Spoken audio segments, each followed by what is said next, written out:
یہ دنیا اللہ تعالیٰ نے بہت خوبصورت بنائی ہے اور ایسے ایسے مقامات کی تخلیق کی ہے جنہیں دیکھ کر انسان دھنگ رہ جاتا ہے، انسان حیران رہ جاتا ہے اور اللہ تعالیٰ کی بنائی ہوئی چیزوں میں ڈوب جاتا ہے اور اس کا دل کرتا ہے کہ وہ انہیں دیکھتا ہی رہے۔ آئیے آپ کو آج دنیا کے ان 5 مقامات کے بارے میں بتاتے ہیں جہاں سورج کبھی غروب نہیں ہوتا، اور اگر ہوتا بھی ہے تو اتنے مختصر وقت کے لیے کہ ہمیں یقین ہی نہیں آتا۔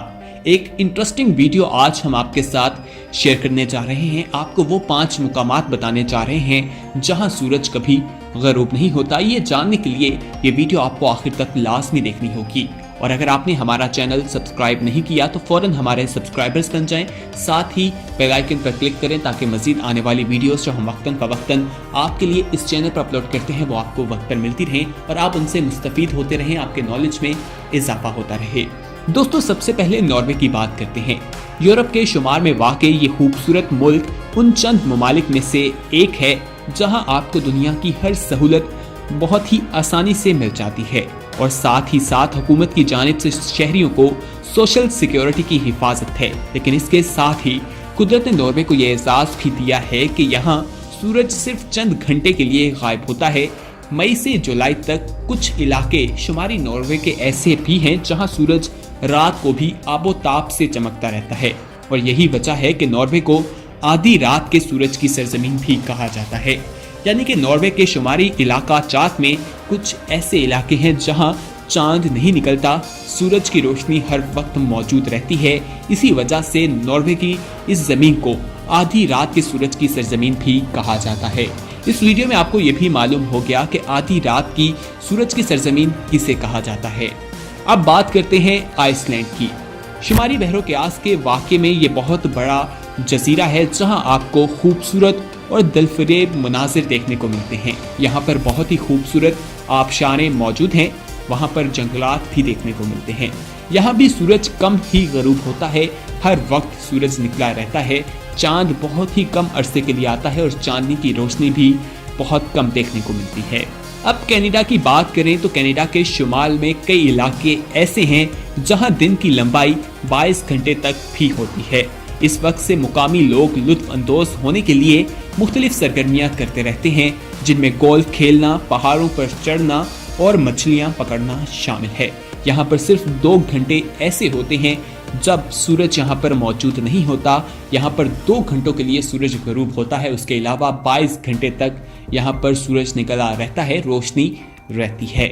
سویڈن کی بات کریں تو ناروے کا ہمسایہ ملک سویڈن بھی ان علاقوں میں شامل ہے جہاں سورج غروب نہیں ہوتا۔ سویڈن کے دارالحکومت سٹاک ہوم میں تقریباً سورج رات 1 بجے غروب ہونے کے بعد صرف 3 گھنٹے بعد یعنی 4 بجے دوبارہ نکل آتا ہے۔ یہاں پر چاند صرف 3 گھنٹے کے لیے آتا ہے اور اس کے علاوہ یہاں پر سورج کی روشنی ہی چھائی رہتی ہے، سورج کا ہی راج رہتا ہے۔ فن لینڈ کی بات کریں تو اسی طرح سکنڈری نوئن کا ایک اور ملک فن لینڈ بھی اس فہرست میں شامل ہے، جہاں سورج نہیں نکلتا۔ یہاں لوگ موسم سے لطف اندوز ہونے کے لیے سکیٹنگ، سائیکلنگ اور پہاڑوں پر چڑھتے رہتے ہیں۔ یہ وہ 5 ممالک ہیں جہاں پر سورج بہت ہی کم وقت کے لیے غروب ہوتا ہے یا وہاں پر سورج غروب ہی نہیں ہوتا۔ دوستو، آپ اس ویڈیو میں کمنٹ کر کے ہمیں بتا سکتے ہیں کہ جو 5 ممالک ہم نے آپ کو بتائے ہیں جہاں سورج غروب نہیں ہوتا، آپ کا کبھی وہاں پر جانا ہوا ہے، یا اگر نہیں ہوا تو آپ کمنٹ میں ہمیں بتا سکتے ہیں۔ اگر آپ وہاں پر گئے ہیں تو یس کمنٹ کیجئے، اور اگر نہیں گئے تو نو کمنٹ کیجئے۔ دوستو، ناروے ایک ایسا ملک ہے جہاں پر مسلمانوں کی کافی زیادہ تعداد موجود ہے، تو یہاں پر ایک یہ سوال بھی پیدا ہوا، یہ بھی دیکھنے کو ملا کہ وہاں پر سورج کبھی غروب نہیں ہوتا کچھ علاقوں میں، تو وہاں روزے کیسے ممکن ہوتے ہیں، تو اس بارے میں بھی آپ کو بتاتے ہیں۔ ناروے کی آبادی 50 لاکھ ہے، جس میں سے 1,94,000 لوگ مسلمان ہیں، جو یا تو کسی مسلمان ملک سے ناروے آئے یا جو مسلمان وہاں پر پیدا ہوئے مگر ان کے والدین کا تعلق کسی مسلمان ملک سے ہوگا۔ ناروے کی مسلمان آبادی میں پاکستانیوں کی تعداد سب سے زیادہ ہے۔ پچھلے 30 برسوں سے پاکستانی ناروے کی سب سے بڑی غیر مغربی اقلیت ہیں۔ ملک بھر میں اس وقت 34,000 پاکستانی آباد ہیں، جن میں سے 23,000 اصولوں میں مقیم ہیں۔ یہاں تک کہ شہر کے ایک علاقے کو لٹل پاکستان یا چھوٹا پاکستان کہا جاتا ہے۔ یہ ایک نئی پیش رفت ہے کہ انتہائی شمالی یورپ کے علاقوں میں इतनी बड़ी तादाद में मुसलमान आबाद हों। इस फैलती फूलती मुसलमान आबादी के लिए नॉर्वे में 100 से ज्यादा मसाजिद भी तामीर हैं, लेकिन इसके साथ साथ मुल्क भर में रमजान के दिनों में औकात के सिलसिले में एक संजीदा बहस पैदा हो जाती है, यानी सहरी और इफ्तारी के औकात की पाबंदी कब और कैसे की जाए। जो सूरज निकलने और ढलने में वक्फा कम होता जाता है, ये बहस जोर पकड़ती जाती है। इस हवाले से नॉर्वे की सबसे बड़ी मस्जिद जमात अहले सुन्ना के इमाम कारी महमूदुल हसन कहते हैं कि मुल्क में अब कुछ मॉडर्न किस्म के मुसलमान ये कहने लगे हैं कि अल्लाह ने इस्लाम के अंदर बड़ी आसानी रखी है, तो अपनी आसानी के लिए वो बजाय कुरान के अपनी अकल इस्तेमाल करते हैं। बोस्निया से ताल्लुक रखने वाले डॉक्टर फारूक तजिक ने इस्लामाबाद में कायम इंटरनेशनल इस्लामिक यूनिवर्सिटी से डिग्री हासिल की है और अब ओसोलो की इस्लामी कम्युनिटी ऑफ बोस्निया हर्सिंगोनिया के इमाम के तौर पर भी काम कर रहे हैं। वो कहते हैं कि नॉर्वे में कुछ तारकीन वतन अपने आबाई ममालिक के औकात के मुताबिक सहर इफ्तार करते हैं। डॉक्टर फारूक ये सवाल उठाते हैं कि जब सूरज इतनी ज्यादा देर के लिए तलू या गरूब रहता है तो बुनियादी सवाल ये पैदा होता है कि क्या हम सूरज को मयार बनाए रखेंगे। दोस्तों, यहाँ पर आपको समीना भट्टी के बारे में बताएं कि वो पाकिस्तान में पैदाइशी हैं, लेकिन 1980 की दहाई में नॉर्वे आई। तब से उनका पूरा खानदान ओसोलो में मुकीम है। उनके खानदान के लोग सारे रोजे रखते हैं। उन्होंने बताया कि मुलाजमत और 2 छोटे बच्चों के साथ 20 घंटों का रोजा रखना काफी मुश्किल है। रात के तकरीबन 1 बजे इफ्तार के बाद वो नमाज और तरावी पढ़ने अपनी मुकामी मस्जिद जाती हैं। जब तक वो वापस घर पहुंचती हैं तकरीबन 1:30 बजे सहरी की तैयारी में मसरूफ हो जाती हैं कि उनकी नींद कम रहती है और काम पर तवज्जो देना मुश्किल होता है। मुख्तलिफ मजहबी रहनुमाओं ने इस सिलसिले में मुख्तलिफ तजावीज़ पेश की हैं कि लंबे दिनों से कैसे निपटा जाए। इस मसले पर बहस सहर और अफ्तार के लिए करीब के किसी इस्लामिक मुल्क को मयार बनाने से लेकर मक्का की पैरवी तक महदूद है। तो इस लंबे दिनों से निपटने के लिए वहाँ के उल्मा ने इस साल क्या किया वो आपको बताते हैं। इस सवाल के जवाब में कारी महमूदुल हसन का कहना था कि नॉर्वे के मुख्तलिफ हिस्सों में मुख्तलिफ रास्ते पेश किए गए हैं। शुमारी नॉर्वे जहां सूरज तलू और गरूब नहीं होता, वहां शरीयत ये कहती है कि ये तो अपने करीबी मुस्लिम मुल्क के औकात की पाबंदी करें या ओसोलो की, या फिर सऊदी अरब के औकात की पाबंदी करें। इसके बरक्स ओसोलो की तरह मुल्क के जनूबी इलाकों में नॉर्वे के उल्मा ने एक मखसूस वक्त मुकर्रर किया हुआ है।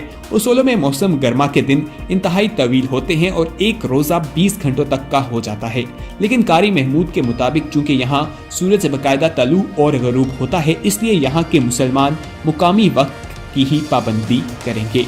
डॉक्टर फारूक तजिक ने कहा कि नॉर्वे जैसे मुल्कों के बारे में उल्मा रमजान के औकात के मौजू पर क्या कहते हैं, तो उन्होंने कहा कि इस सवाल का एक मशहूर जवाब तो यही है कि अगर आप किसी ऐसी जगह में हैं जहां दिन और रात के औकात में इतना ज्यादा फर्क ना हो, तो आपको अपने करीब तरीन मुल्क के औकात की पैरवी करनी चाहिए जहां दिन रात के औकात नॉर्मल हो। लेकिन उन्होंने मजीद कहा कि नॉर्वे में कुछ लोग अनफरादी तौर पर इस तजवीज़ पर अमल करते हैं, लेकिन बतौर इदारा इसे नॉर्वे में ना तो किसी मस्जिद ने कबूल किया है और ना ही किसी तंजीम ने। लंबे दिनों और रमजान के औकात पर बहस के बावजूद ओसोलो के मुसलमान इस साल सूरज की पहली और आखिरी किरण के मुताबिक रोजे रख चुके हैं। डॉक्टर फारूक तजिक के मुताबिक अक्सर नॉर्वेजियन मुसलमान ये चाहते हैं कि रमजान के औकात के सिलसिले में नए तरीके तलाश किए जाएं। वो कहते हैं चूंकि फिक्का में बहस नहीं है, इसलिए एहतजाज की गुंजाइश मौजूद है, यानी कि तब्दीली की जा सकती है। लेकिन शायद नॉर्वे के मुसलमानों को इस बात से हौसला अफजाई मिल सकती है कि जब रमजान मौसम सरमा के महीनों में आएगा तब उनके लिए इतनी ही आसानी होगी, क्योंकि मौसम गर्मा में सूरज जल्द गरूब हो जाएगा तो उन दिनों में आने वाले रोजों के औकात भी कम होंगे, इसलिए उनको वहां पर आसानी मिल सकेगी। दोस्तों, इस वीडियो में हमने आपको उन 5 ममालिक के बारे में बताया था कि जहां पर सूरज जो है गरूब नहीं होता, वहां पर निकला रहता है। चांद जो है वहां पर बहुत ही कम वक्त के लिए निकलता है। वहां पर मुसलमानों की भी बहुत ज्यादा तादाद मौजूद है और पाकिस्तानी भी वहां पर काफ़ी ज़्यादा तादाद में मौजूद हैं। तो उसके बारे में जब वहाँ रमज़ान आता है तो एक बहस शुरू हो जाती है, जिसके बारे में हमने आपको बताया कि वहाँ के लोग किस तरह से रोज़े रखते हैं और किस तरीके को फॉलो करते हैं। उम्मीद है कि इन्फॉर्मेटिव किस्म की वीडियो आपको पसंद आई होगी। इसको अपने दोस्तों के साथ शेयर कीजिए और इस वीडियो में कमेंट करके आप हमें ये भी बता सकते हैं कि आने वाले वक्त में आप किस तरह की वीडियोस देखना पसंद करते हैं, वो भी हम आपके साथ ज़रूर शेयर करेंगे। اور اگر آپ نے ابھی تک ہمارا چینل سبسکرائب نہیں کیا تو فوراً سبسکرائب کیجئے، ساتھ ہی بیل آئیکن پر کلک کریں تاکہ مزید آنے والی ویڈیوز جو ہم وقتاً فوقتاً آپ کے لیے اس چینل پر اپلوڈ کرتے ہیں وہ آپ کو وقت پر ملتی رہیں اور آپ ان سے مستفید ہوتے رہیں۔